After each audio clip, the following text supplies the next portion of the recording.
Last week, we talked about the tendency that we have to overlay our feelings of not being adequate enough, or not being enough, or not being worthy enough, and all of those insecurities that we tend to carry around with us, and the tendency to place those conditionings on our practice, and how important it is to recognize that. When we've been practicing for a while, we begin to, we start to look at ourselves and wonder what we're actually doing, how much we're actually changing, if we're doing it correctly, if there's something fundamentally flawed with ourselves. And it's natural enough to have all of those feelings or thoughts, but they're not very helpful. I'm not sure if you've noticed. They're not really that helpful. And there's a real tendency to bring those into our practice. And that's really an important thing to keep an eye on. There's a saying that we use that there's a seeing that frees. There's a seeing that frees. And in the practice of awareness, when we bring that awareness, that attention, that clear attention that's free of negativity, that's free of our past conditioning, when we bring that to the present moment, when we bring that to our experience, it's really a different experience.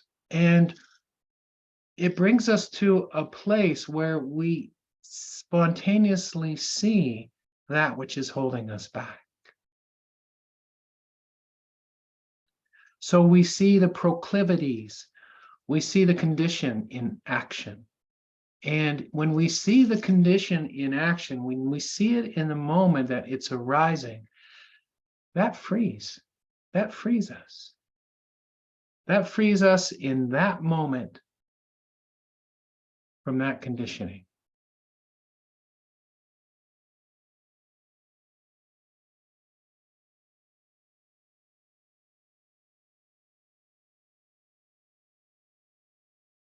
So there's a lot we can learn from looking at our own struggles within the practice, looking at the way we view ourselves as a practitioner.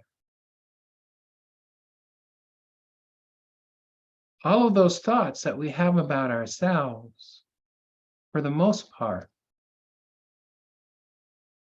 are based on an inherited storyline from wherever. And it doesn't really matter where it's from, but it's a storyline. It's something extra that we're placing on our present experience. There's a saying that goes something like, if we use whatever we meet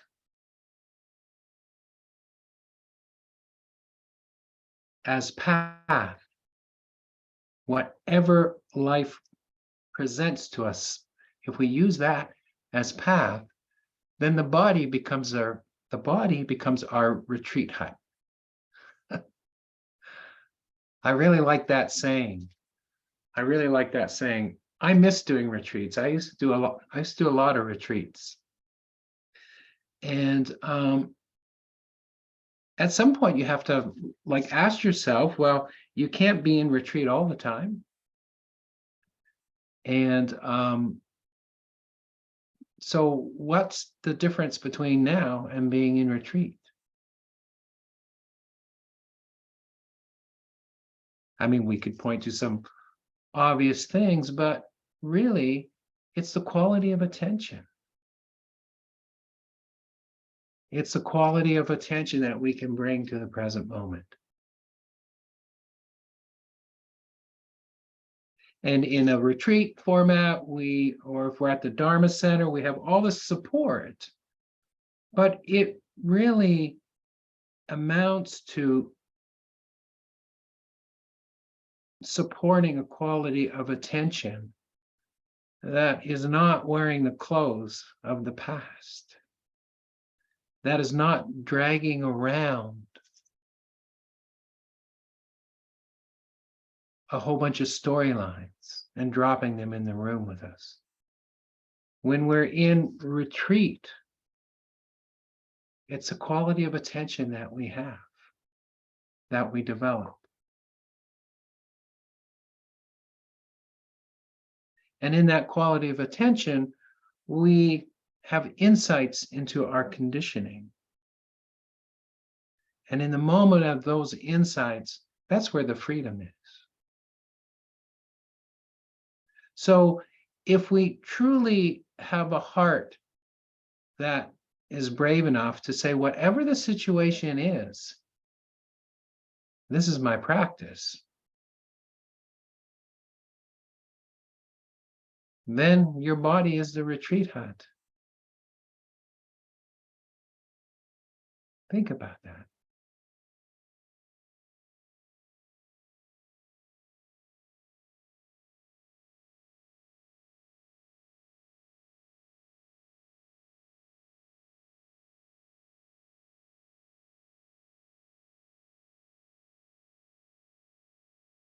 So there's a quality of attention that we're bringing to our experience throughout the day. There's a quality of attention that we bring to it. And we see the thought patterns. We see the thought patterns that arise again and again and again.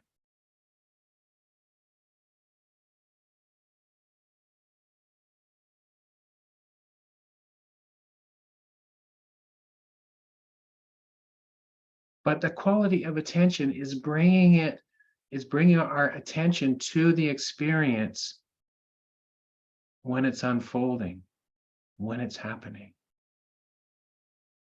A lot of times we live in a kind of haze.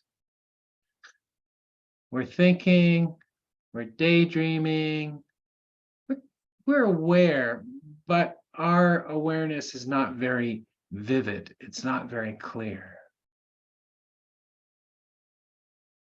It's kind of there. And before we know it, we're, down one path or the other.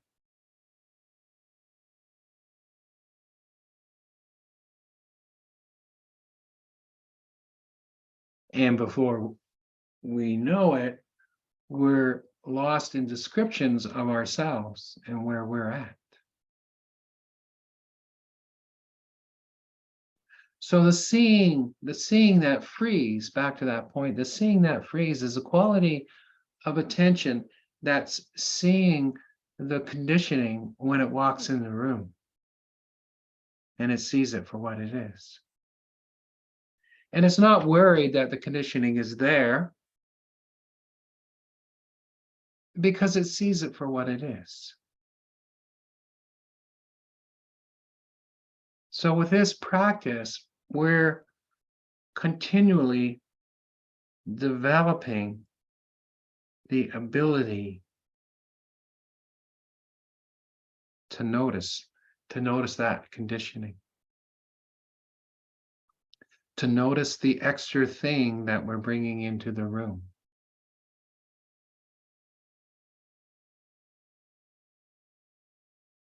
Can you do that? That's what we're doing.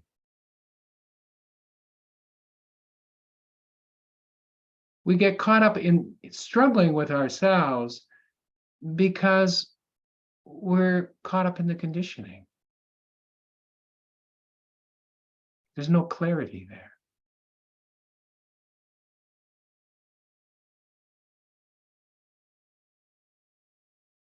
We get really heavy. We can get really heavy with our practice, really heavy with ourselves.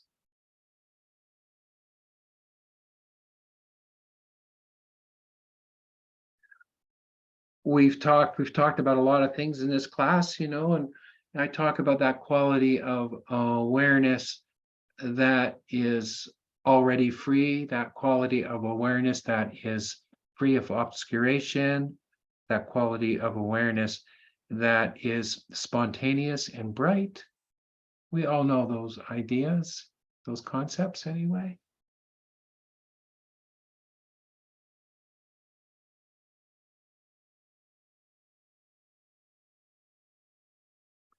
And it's not necessarily so that we are looking for it, but we're seeing the extra thing that's in the room. We're seeing the extra thing that's in our mind that's taking us away from the direct experience. That's all we're doing.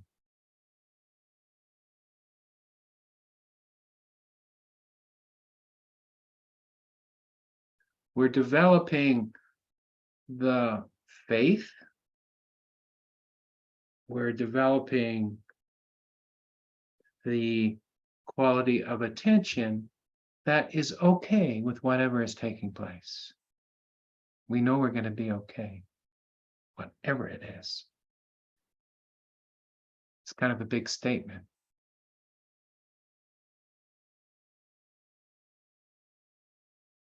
But can we be okay with what's taking place now? As you're moving through your day? If you spill your coffee,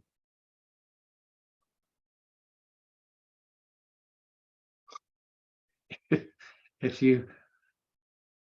was just thinking about something this morning.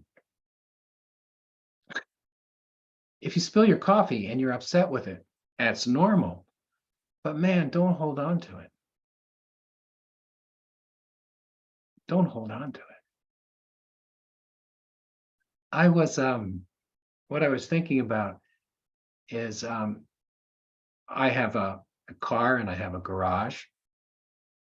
And I haven't been able to find my car keys for 2 weeks. Mindfulness teacher. And I know I put them somewhere, but I can't figure out where the frig I put them. And it's been bugging me. Like, it's just one of those things. Where are my car keys? And it's like, I know the day I misplaced them. I know what I was doing that day. And I'm pretty sure I know what happened is I placed them somewhere in the house and my mind was somewhere else. I sort of have 2 or 3 key spots where I put the keys. Anyway, apparently this day I didn't do that. So this is a little bit of a story, but I'll try to go through it. So we have a garage and we have a larger car. It's an SUV, but we have kind of a small garage that gets filled up with stuff. And in the wintertime, I make it so we can park in the garage. But in the summertime, anything goes. Like anything that I need to put, I put it in the garage. So this morning, I had a sense that I left the keys in the garage somewhere. So this morning, I cleared stuff out in the garage, just enough so I can put my car in the garage. And then, so I used my partner's keys, obviously. And then I took those, I put those in the house. And I thought, I'll go in the car when it's in the garage and see if it starts, right? It's like electric, it's one of those a Bluetooth start or whatever that's called. Seems like a pretty good idea, right? I thought it was brilliant. Anyway, so I'm in the garage and the car just barely fits and I press the start and of course it doesn't start. And so I think now the keys aren't in the garage because if they were, the car would start, but I'm really not certain at that either. And then I have to back out of the garage. But I'm not, when I do it in the winter, I have a thing where I fold the mirrors in and it's all lined up and I know what I'm doing. Today, I just kind of squeezed in. So I'm backing out. And as I back out, the mirror on the side door hits the garage door and gets completely turned around. So I think I broke it, right? So the mirror's like this. So I think I broke it. And while it hits the garage door comes down on the roof of my car.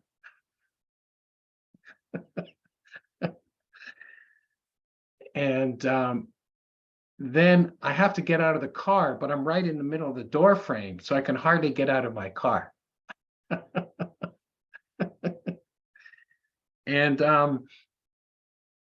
there was a moment there where I had absolutely no clarity at all. I can tell you, there was a moment there. It was like, oh boy, how did this happen? Because one thing after the other, right? And the kicker was then I could see the garage door coming like it's on a hinge. It's an old garage. I could see the garage door coming down in the car. So I've busted my rear view mirror. I've got the garage door on the roof of my car, probably dented it, and I can't get out of my car. And I sort of have to go to the bathroom. Anyway, that was the start of my day.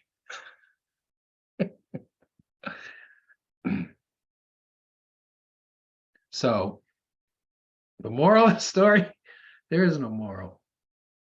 Anyway, as it turns out, I got myself out of the car, and it's just funny to watch your mind in that moment, because you're completely caught in the experience, right? You're completely caught up in the experience.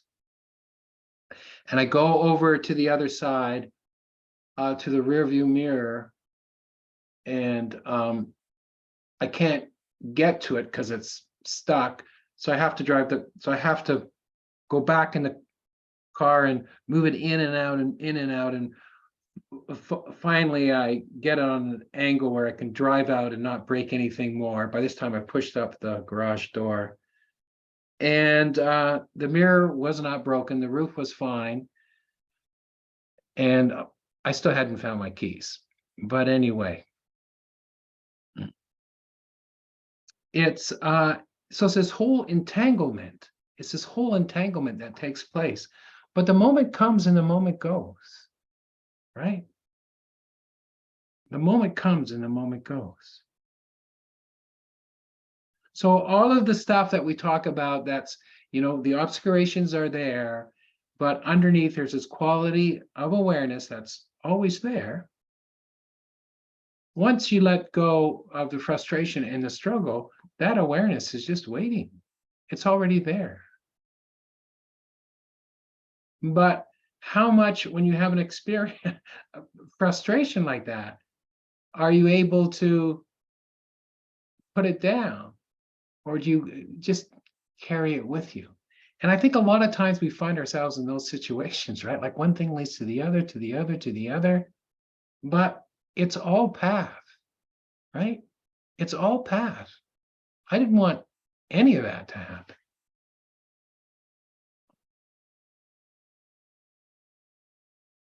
That was my retreat hut this morning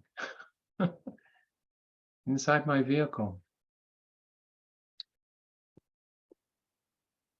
And then just to end the story, I'm just about to start class and I go upstairs and put some water, warm water in my tea. And Heather says to me, did you notice something from the other room? Can you see something on the kitchen table from the past? Or I forget what she said, something like that. I went there and my keys are there. It was after 2 or 3 weeks, my keys are there. And I'm like, where'd you find the keys? So we have a basket that has bubbles, like we have a granddaughter, right? So she comes over. So we have these things that you blow and it makes bubbles. And so we have a small basket off to the side in the kitchen with these like they look like wands, like they're bubble wands. And somehow my keys were in the bottom of the bubble wand. I never bothered to look. I never thought, well, why would you put your keys there? Anyway, that's the story of the keys.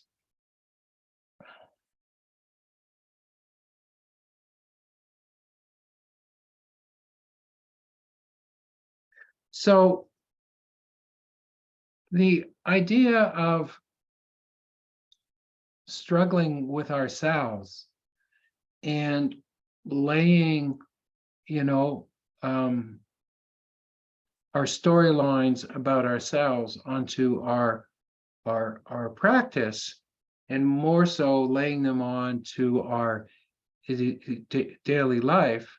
This is really something that we can work with all of the time, because we're constantly placing that onto the experience. And you get caught, like I did in the car this morning. You get caught, but you keep the attention. The other part of that is the quality of the attention. You keep the attention light. Can you keep the attention light? You're watching, you're experiencing, but we're placing the attention on the experience, but there's a lightness to it. There's not a heaviness to it. There's not a, oh, I'm so this or I'm so that. Even if those thoughts are there, we're not tightening around it. We're lightening around it. That's the other aspect of the attention, is this quality of lightness. Whatever we meet on the path in the day is our practice. We're observing what's taking place. We're observing what we're putting onto the experience. But also in that observation, there's a quality of lightness.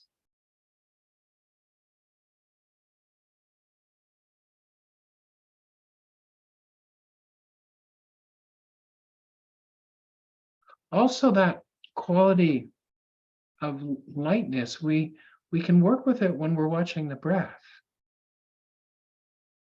when we're watching sensations. It's not a tightening. It's a gentle placing of attention. So what does that feel like when we move through the day? What does that feel like when we're stuck in our car and the garage door is closing in on the roof? What does it feel like when you reach for your coffee and you knock it over? And you sense that quality of lightness.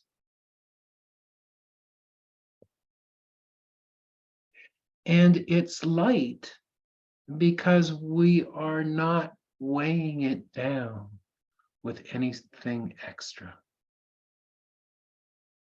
We're not putting anything else on top of it. And so the experience is there and the experience goes. The moment is there and the moment goes. That's the seeing that frees. That's the attention that frees.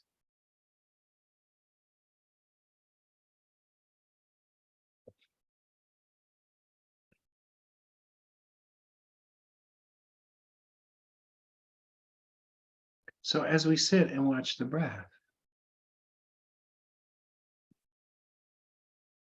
we bring our attention to it, but it's light. It's not heavy. It's soft.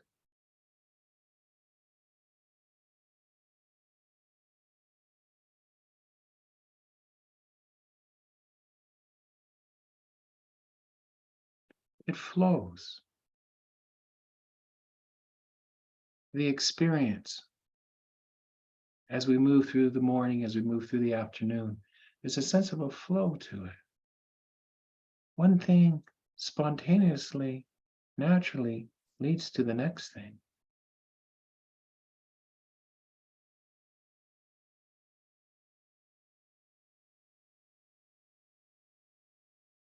And with that, there's a easefulness that starts to become apparent.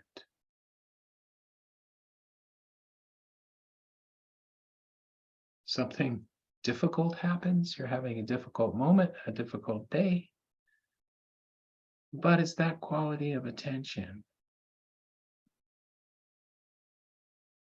Watching, but not adding anything extra to it.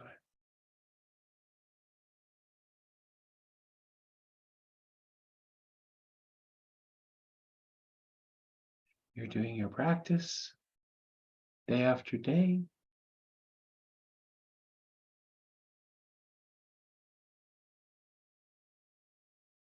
And you start to develop that quality.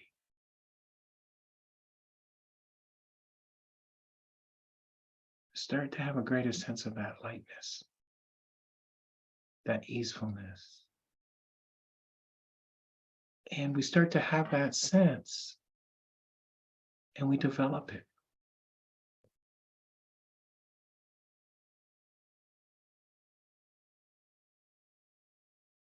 That's where we learn to rest. That's where we learn to operate from. And we get caught, and then we move on to the next moment with that sense of lightness.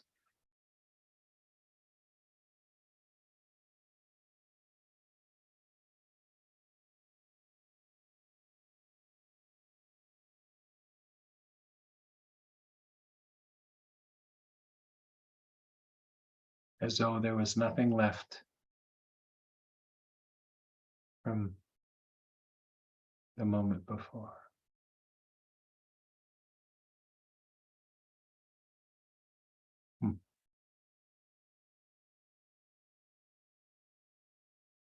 What's the experience of this moment when we're sitting in that lightness?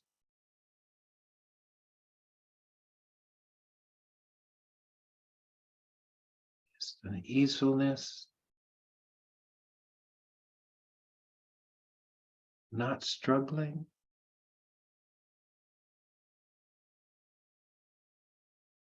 Just being okay with this. Learning to rest in this.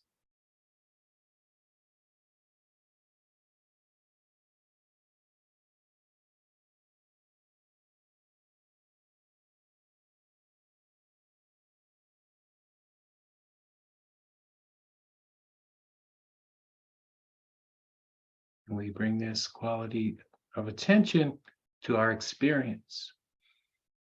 And we get caught. We find ourselves caught, one thing or the other. And with this quality of attention, we see it. And then we move on to this moment again, to this experience again.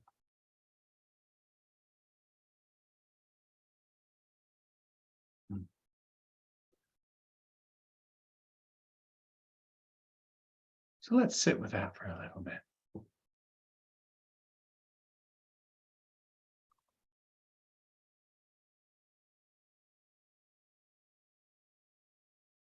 Let's sit with this experience of bringing ourselves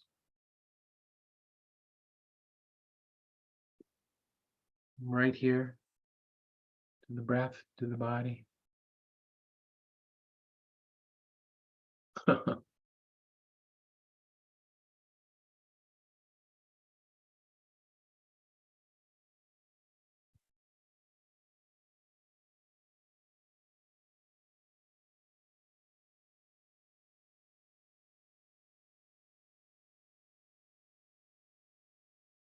So just making contact with this moment, making contact with the breath, making contact with the body.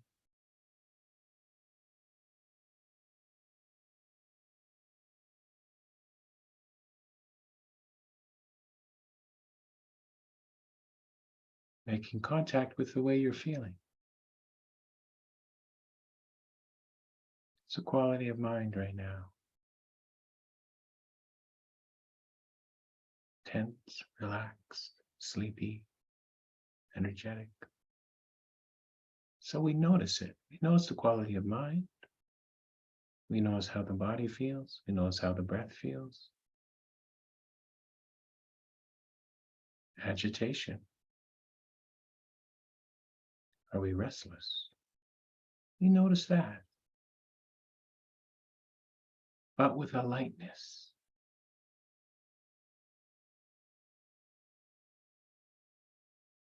The opposite of lightness in this case is clinging to, identifying with, creating storyline from. Clinging to, identifying with, creating storyline from.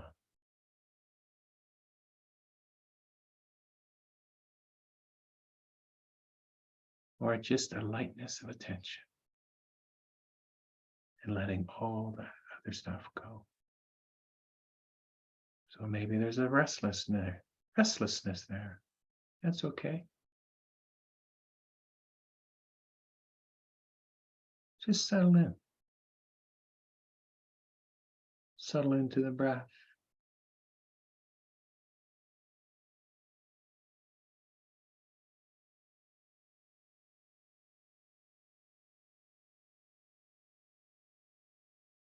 Settle into this experience. Settle into your retreat hut.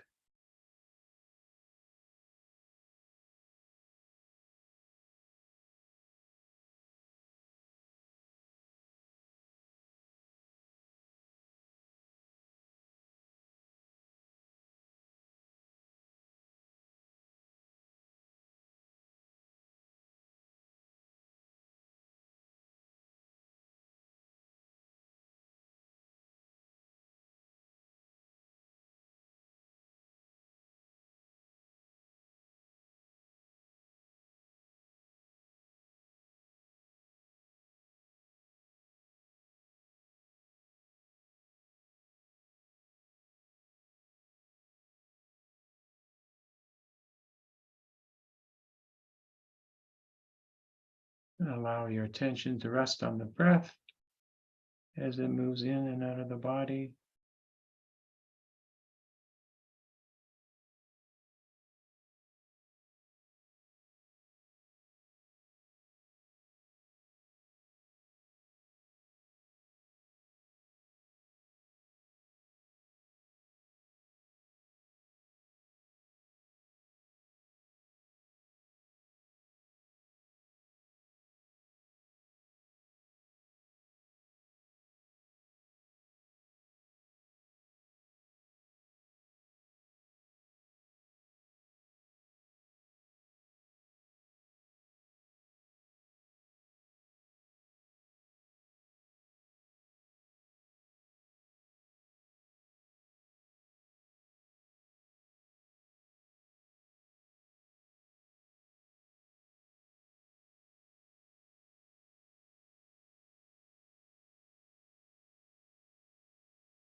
And coming back to the breath, letting go of distraction.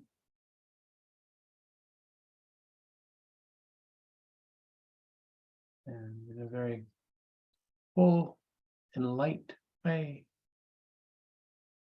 being with the breath. Nothing else to follow.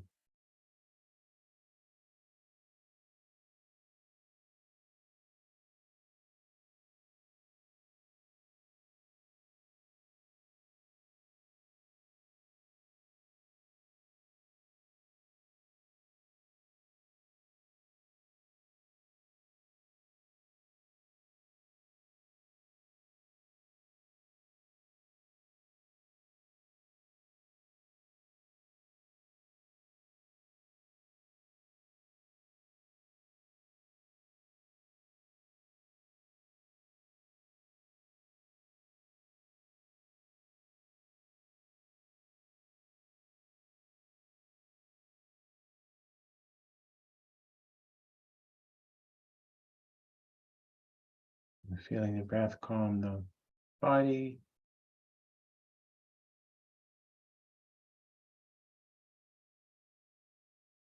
Letting the breath calm the mind.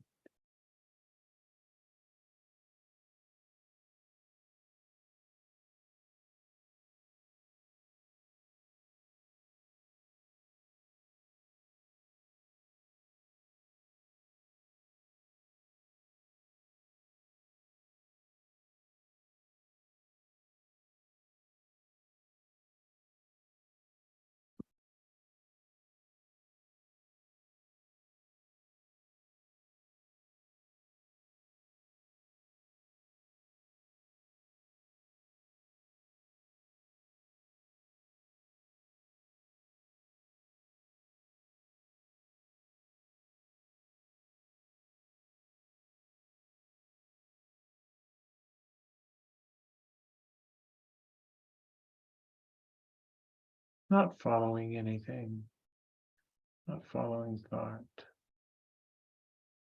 not following any idea, just residing right here with breath, body, sensation.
Nothing extra added to the experience. If you notice sensation, notice thought, notice the sound, the smell, just allow yourself to note it and come back to the breath.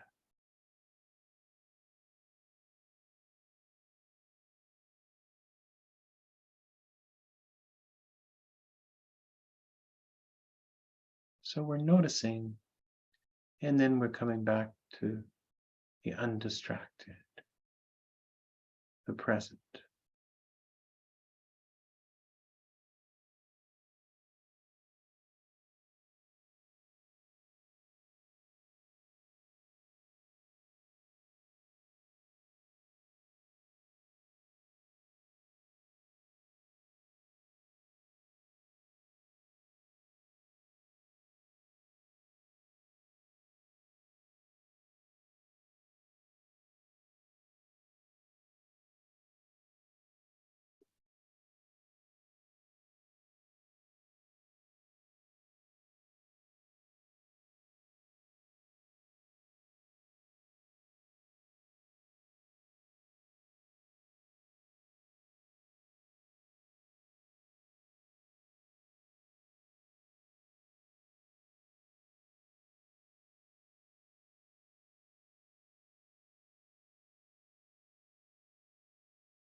So we're staying focused, but there's a lightness to it.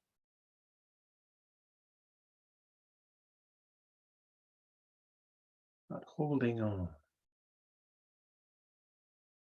but just being present, just showing up for each moment.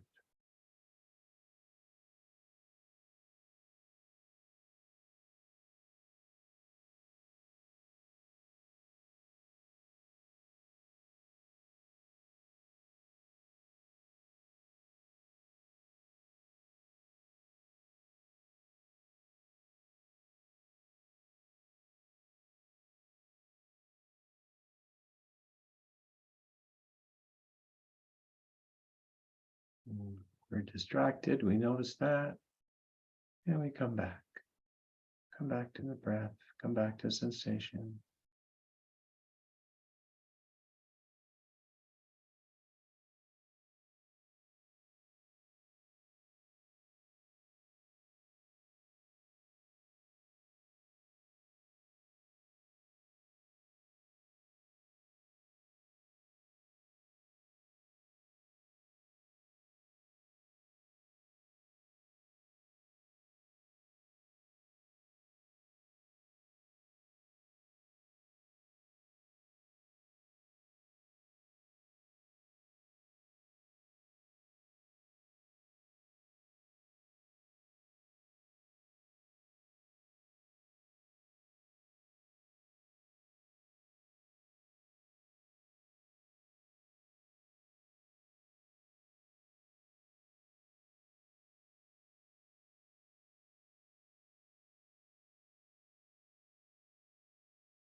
Just right here with this moment. Nothing carried over. Really, nothing carried over. Just this right now.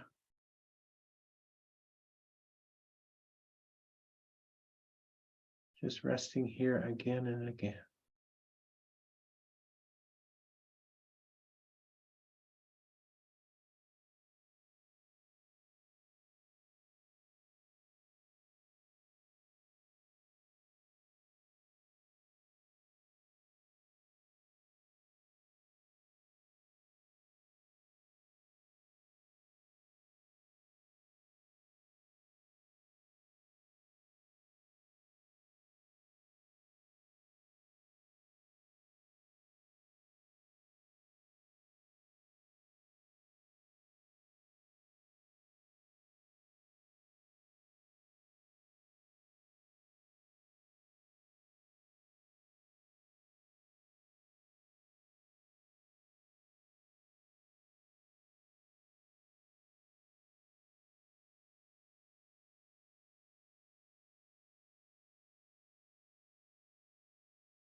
May all beings live in peace.